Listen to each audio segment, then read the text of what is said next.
Thank you, Bill, and good morning, everybody. In the short time that I've got, my task is to actually give you a quick overview of the new provisions regarding reorganisation.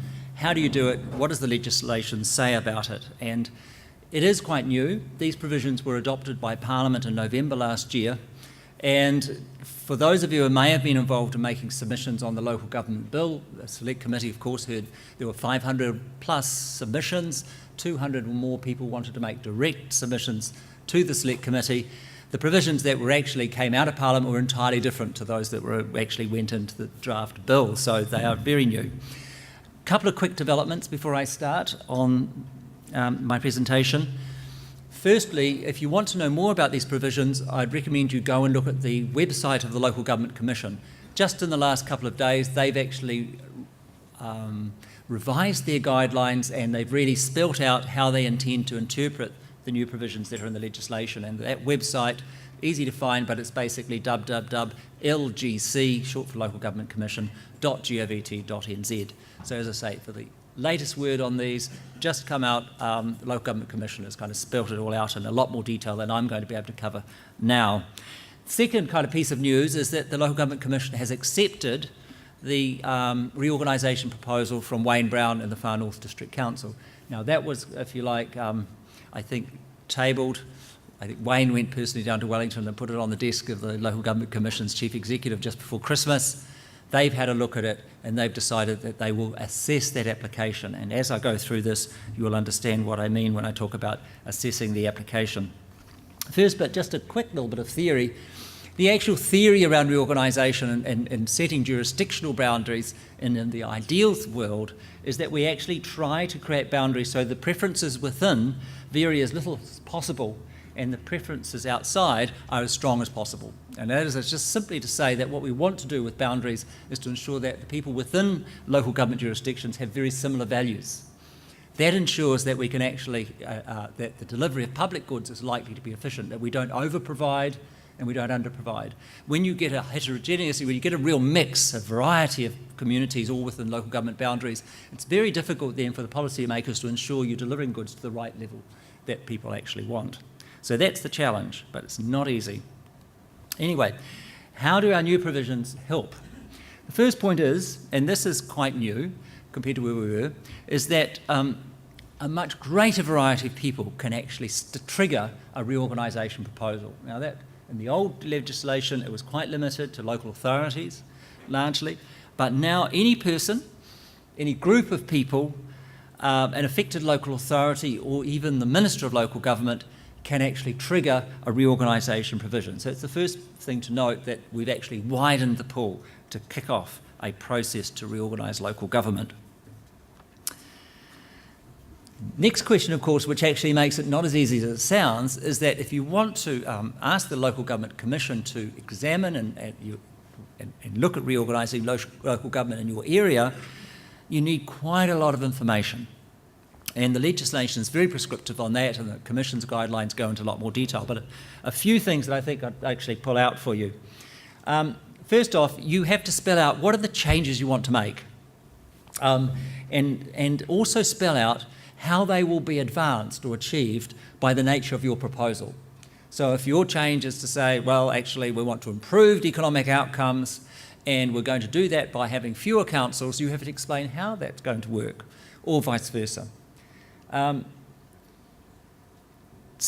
second point is that in your proposal, you'll find this reference good government coming up a lot in the new guidelines, and they spell out how that's defined, and we'll come to it. But you've got to spell out in your proposal how this new picture of local government will actually create good government, and we'll come to that in just a minute. And the second, and I've highlighted a few of these points in bold, you have to show evidence of demonstrable community support in each district of each affected local authority, an area. So effectively, and this is one of the questions that we were interested us, is that the application from the Far North District Council that's gone to the Commission, that they've accepted, is to turn the Far North into a unitary council. So the first question is, what are the affected local authorities? This is the first question the Commission's had to look at. And the two affected local authorities, obviously, are Kaipara and Whangarei, because the Northland Regional Council covers 3 territorials, Kaipara, Whangarei and the Far North. And if you were going to turn the Far North into a unitary, then it has a direct effect on the people who live in Kaipara and the people who live in Whangarei, because it means their rates will probably go up if you take the Far North out, or vice versa. So they are directly affected by this proposal. So the Commission had to ask itself, does this proposal from the Far North show that there's demonstrable support in Whangarei and in Kaipara? And for whatever reason, they've decided there is, and we'll discuss about how you figure that out in a minute.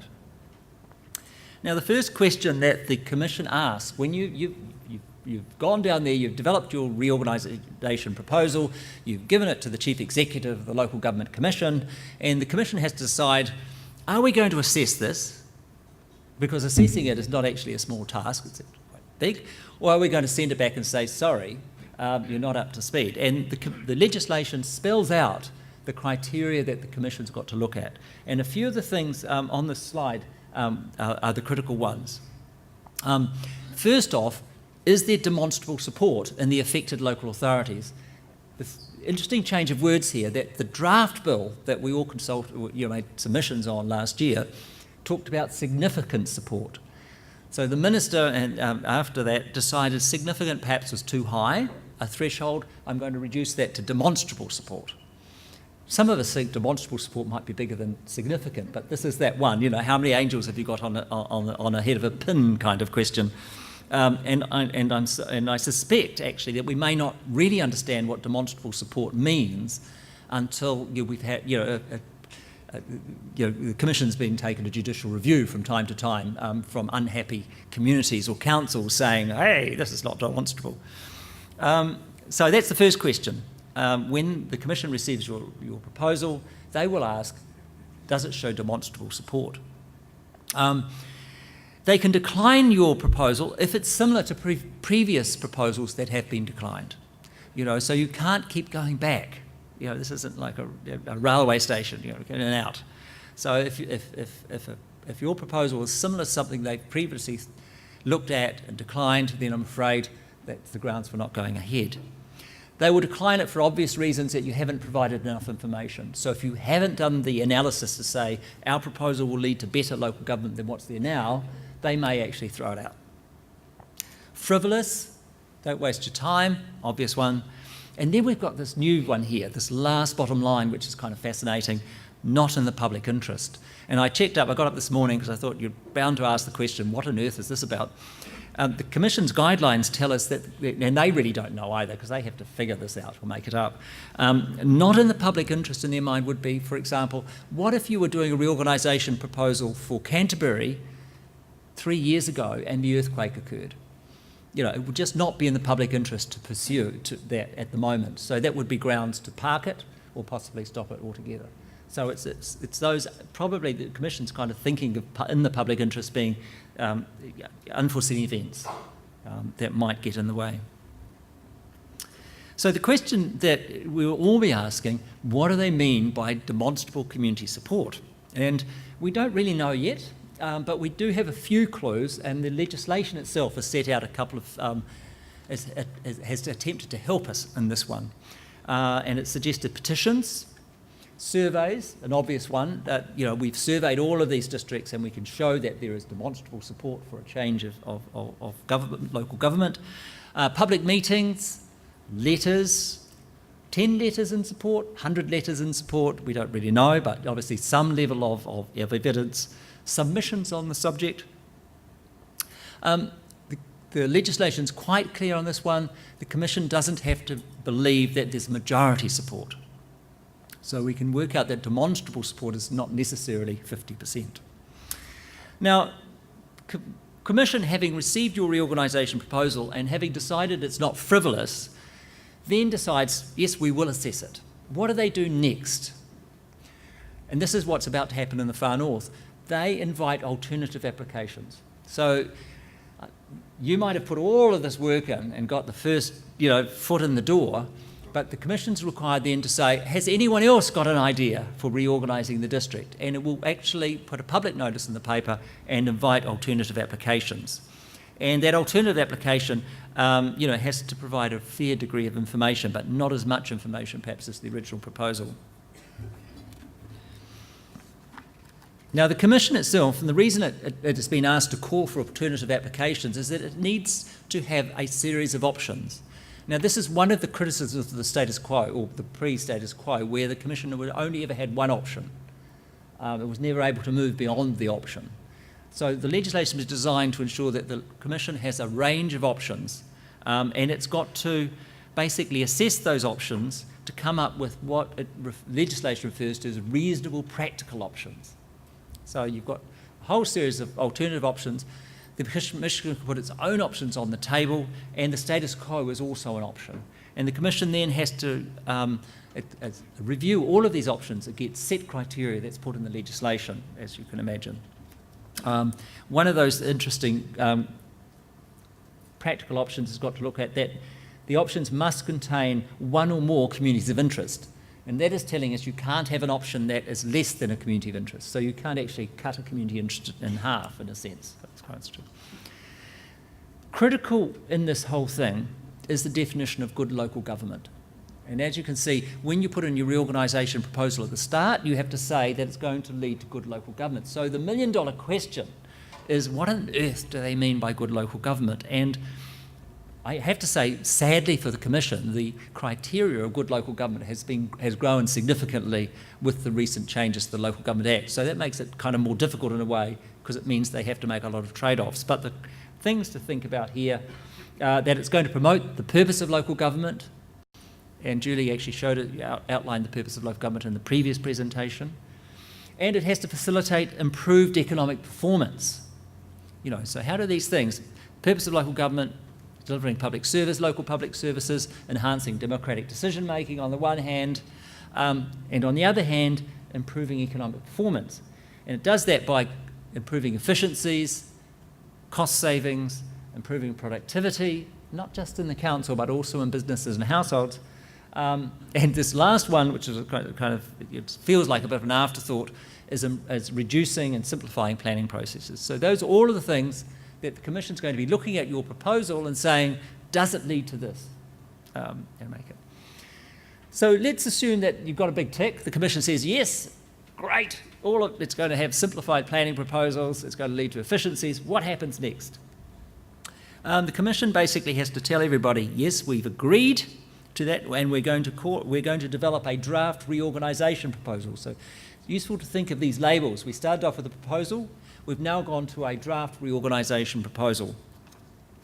And the Commission has to notify that publicly and provide quite a lot of information for the public in general.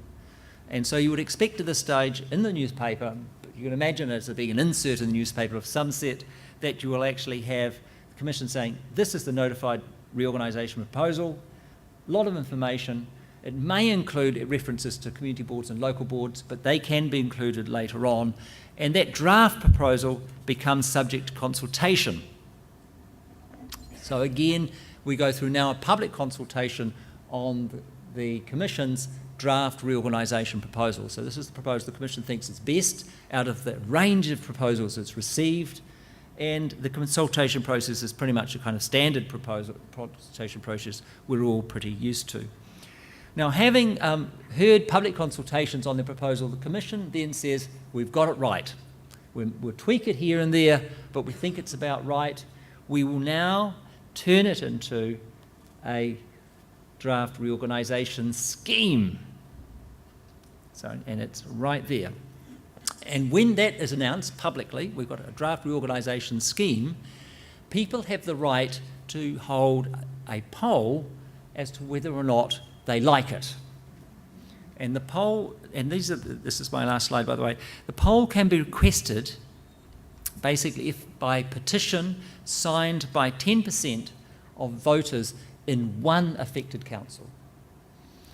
So for example, if the proposal was for, say, a single unitary authority in the whole of Bay of Plenty, 10% of the voters in Kawerau could force a poll. And the poll then basically is to say, it's a yes or no poll, do we like this proposal or don't we?